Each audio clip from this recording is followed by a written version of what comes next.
We got Kellen on board today. Gonna go take a look at the river fire damage. It might be a little too smoky to see.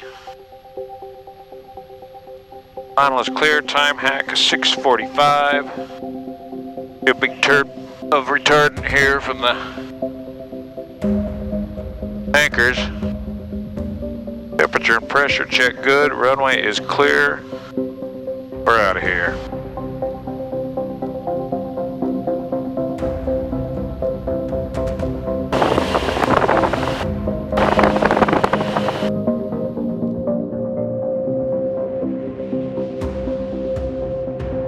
All right, you got the aircraft. I have the aircraft. You have the aircraft. Ready, act. Sync up the microphones. Microphones are sunk up. Take a look around here. We got summer intern Kellen flying the Husky today, so I can do some filming as we take a look at the aftermath of the river fire ahead here. We're presently at about 3,500 feet. And then Kellen, I'm going to direct you around. Let's go down. Let's make a bit of a turn to the right here. And we're going to work our way down to the,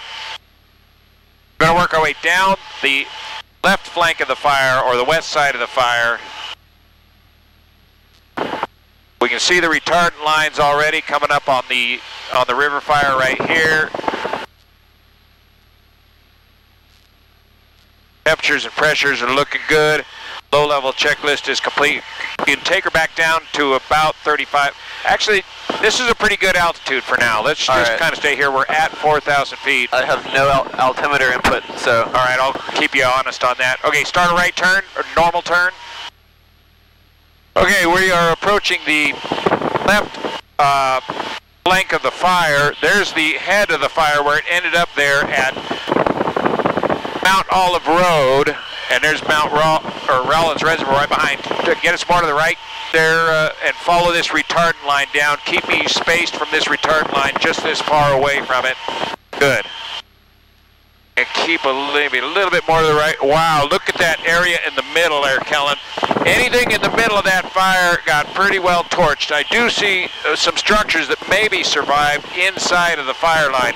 Here on the left flank is where the major air attack went with the air tankers, keeping this left flank of the fire from expanding into the housing here to the west of the river fire. They were also anticipating a shift in the winds from the north in the evening that was going to push this west flank of the fire. And look at all that retardant right over the top of those houses. And it looks like everything outside of the retardant line was saved no problem. And there's structures inside of the fire line that did survive. Now we're coming down to Taylor Bar Road, I believe it is, where a lot of heavy fire activity occurred. And boy, is it heavy. Kellen, keep looking on the fore-flight, make sure nobody's intruding on our airspace here. The TFR is down. We're clear. Okay. Loads and loads of retardant. So that was a great aerial attack right on the top of the ridge as this fire emerged out of the Bear River Canyon. That section of the Bear River Canyon is smoked. There is nothing left down there inside that Bear River Canyon. And you can see the ditch, the Bear River ditch, or whatever that ditch is called, it parallels the Bear River. We're going to continue down this left flank here. Come on back down about 200 feet there, Kellen.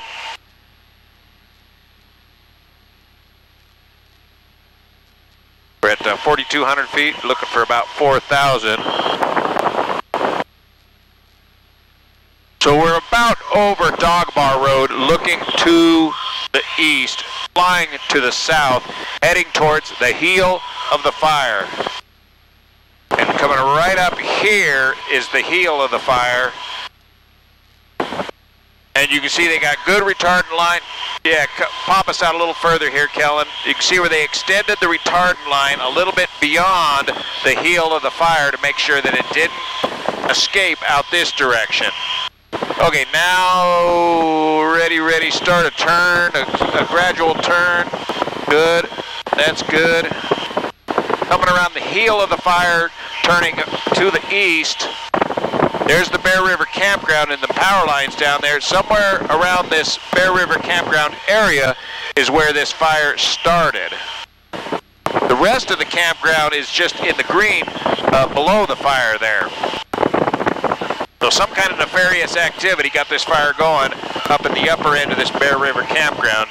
And look at that, 4 miles long all the way up to the Rawlins Reservoir. Keep coming around, Kellen, and let's go up this right flank of the fire as we head off to the north. Okay, and right over here is the town of Colfax and Interstate 80, all which was spared this fire. Okay, roll out on that heading there for now. Let's get a little more spacing on this so I can see the edge of this fire a little better. A little bit more to the right, good. We got structures on top of this ridge that are wiped out, and we got some structures that may have survived. Okay, bring that heading around to the left. Let's show them. There's the Colfax High School right there. Hold that heading right there. Colfax High School right underneath the nose of the aircraft. There's a lot of structures lost right along this right flank of the fire. We'll get the street names for you. I'll pop them up on the screen here, as I can't remember exactly all the names of all these streets. See, the slant range visibility of the smoke is deteriorating as we look in towards the sun. Now there's a house that was saved with retardant and firefighter activity right on the edge of the fire. A couple more houses saved right on the edge of the fire, and then a couple of houses destroyed. More to the right there, Kellen. We got to get some more spacing on this as it expands out. Just get me good spacing on this fire line and keep it. Yep. Come on back down. You're at 4,300 feet. And numerous structures. Wow, a whole bunch of structures right in there. A lot of those structures lost. Now we're working our way back up to the Rawlins Reservoir. And here we can see the fire did not make it up to the Highway 174 bridge at Rawlins Reservoir. Of course, Ernie Beer Wagons, Pumpkin Patch and Farm right up there. Okay, start bend around to the left, Kellen.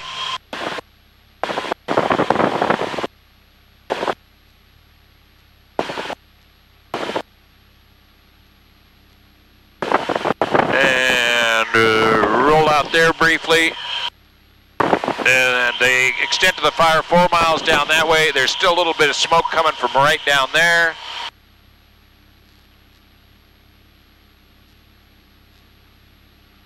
And let's see, let's get Highway 174 is in the green, coming out of the Rawlins Reservoir. I can smell the fire from here. Okay, give me a bit of a left turn. Where is Mount Olive Road? There's the Jennings Trestle right there. And across the Highway 174, that's still in the green, and then that fire is down in the draw. Okay, roll out, roll out, roll out. Right about, I got the aircraft for just a second here. Okay, right down in here is the Chicago Park store at the beginning of Mount Olive Road. You have the aircraft, Kellen. Keep that turn coming around. And the fire did make it out to Highway 174 there.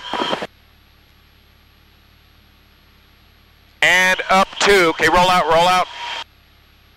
Right to, wow, Mount Olive Road. Some structures were lost on the north side of Mount Olive Road. And some structures were saved inside. Okay, bring the turn back around, Kellen. On the south side of Mount Olive Road. There's the Chicago Park Elementary School, retardant laid right across the field there, and that was well inside the green area, the Chicago Park Elementary School. So that's where the fire kept spotting and spotting and spotting, and finally ending. Okay, roll out, follow that retardant line down. Got it. And fortunately, by the time the fire got that far north, the end of the day came, the winds died down, the fire died down,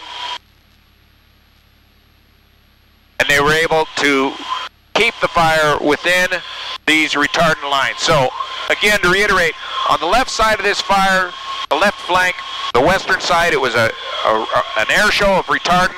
On the right flank of the fire, the Colfax side of the fire, the east side, that was all helicopters and water drops. And a lot of it was pure luck that it was able to stay contained. But in so doing this, they were able to keep the fire narrow and keep the head of the fire narrow so that it didn't grow and continue to expand and spot to the north. To the north end of the fire, the head of the fire, there was nothing they could do but evacuate people, get them out of the way, because the spotting was just too intense, spotting over a mile or two ahead. 4 and 5 miles away, up at Nevada County Airport, we were seeing whole branches of trees landing. Of course, they were dead out. Follow that retardant line there, Kellen, about this spacing. And that's what got us all awfully worried to the neighborhoods to the north. Had those embers still been hot, we'd have had spotting 4 and 5 miles. This thing could have easily gone 12,000 acres or more. Fortunately, it was held at about 2,800 acres, and it was finally a change in the weather and the winds letting up that gave the firefighters the break they needed to get this fire stopped at just 2,800 acres. A very, very lucky break for us here in Nevada and Placer County. Of course, the Bear River is the delineation of the county line. West side of the Bear River is Nevada County. East side of the Bear River is Placer County.